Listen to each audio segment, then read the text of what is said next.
Well, I'd like to talk tonight about internet conspiracy theories.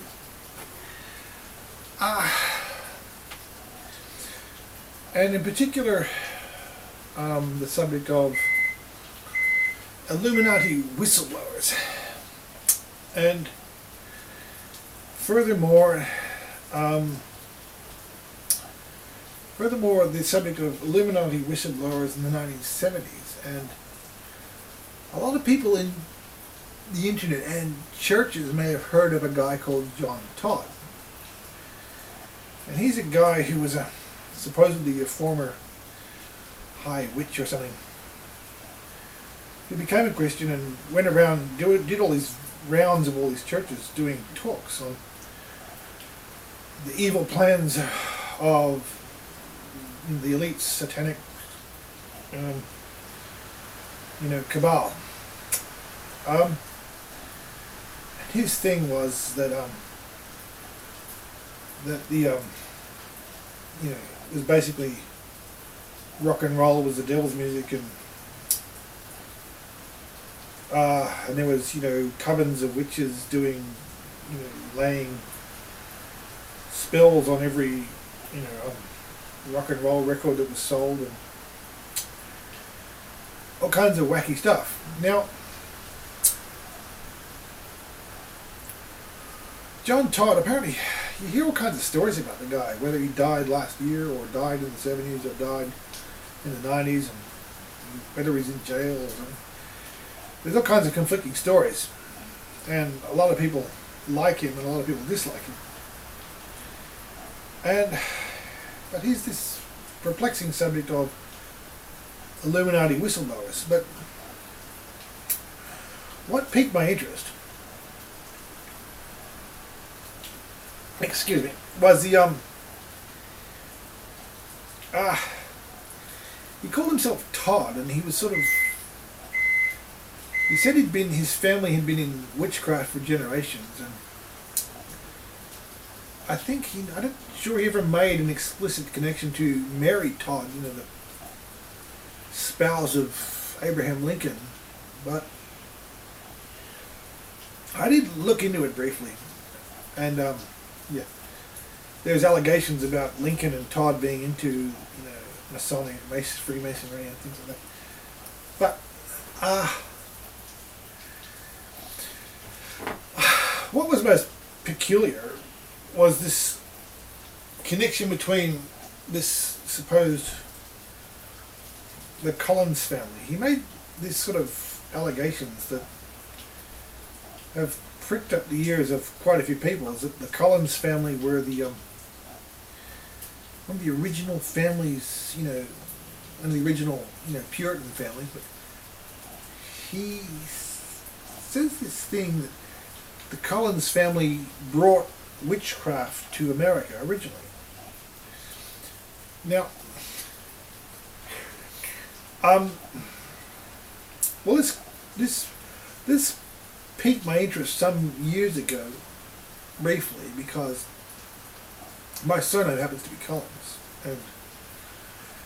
and we're sort of qualify as an old Pennsylvania family, Western Pennsylvania, but the original Collinses from my side were from Connecticut.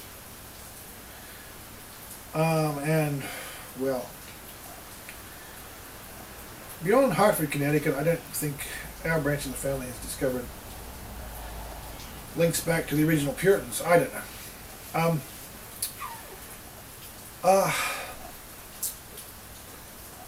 The thing is about these, and there's a whole, you can find people who talk about the 13 Illuminati bloodlines and things like this. And the ones, in the US, there's the Collins family shows up, significantly in this selection of surnames. But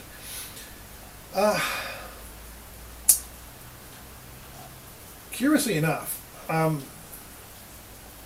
go on later. I'll later explain about why I'm suspicious of this sort of thing.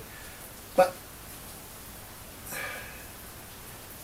there's this name of, names of all these establishment families from the east coast of the United States, like the Astors and I can't remember, the Bowers, and it's like these well-to-do, wealthy families, have been in the country a long time, but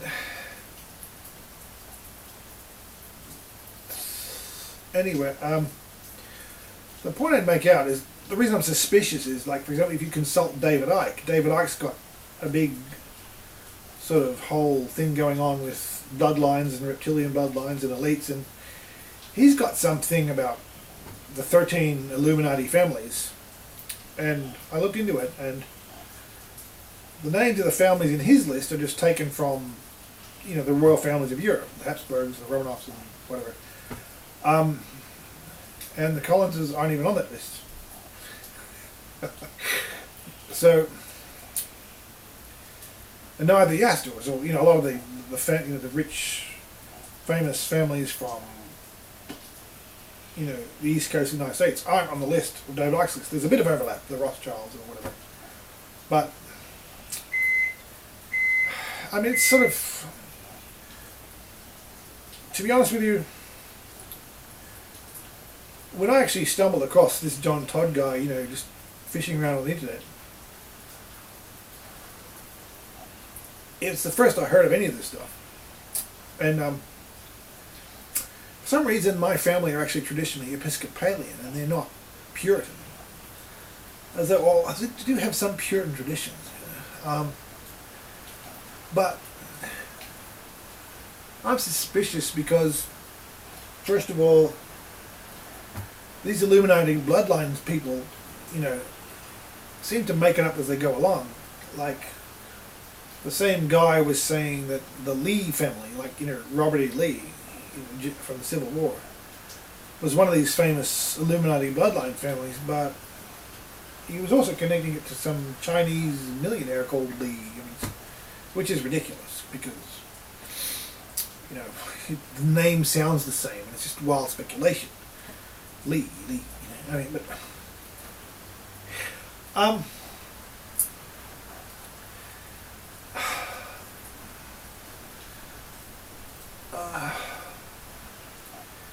the thing is, there's 2 points I would make out. That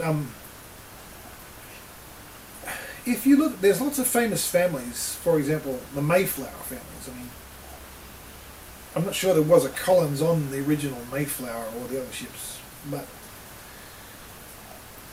apparently some Collinses did come soon afterwards because they were Puritans.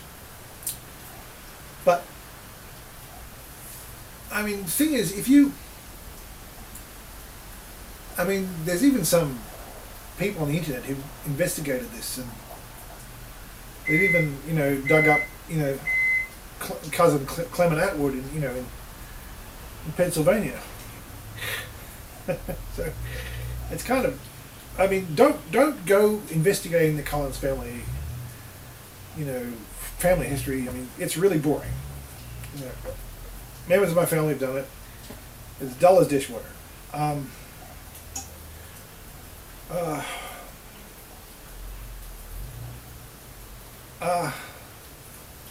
The thing is,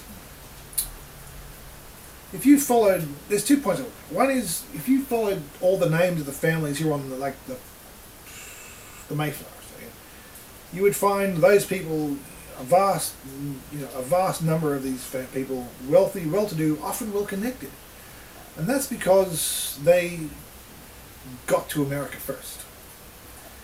If you get there first, you can grab the best land. It's just, there's all these advantages of being first. You can grab all the land. You decide where everything's going to be. You make the laws. So there's tremendous advantages in simply being first. The way I hear it, William Randolph Hearst got to California, and he, one way or another, he bribed or something the land office, the land titles office, or whatever it was, he bribed them to give him, make him the titular owner of half of California. So that's the way I heard it. But he got immensely wealthy because of that. And I mean, you couldn't reproduce that feat because he was there first. I mean, you can't change history. You know? So there are, you know, lots of, you know, pilgrim fathers, you know, old families, but it doesn't mean a whole lot. They just got there first. I mean, so there's lots of them, and you know, whether the name was Smith or Jones or Brown or whatever.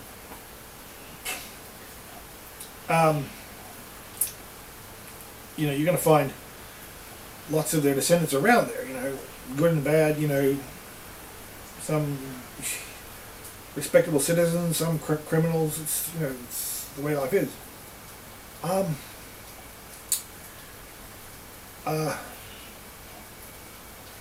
Yeah.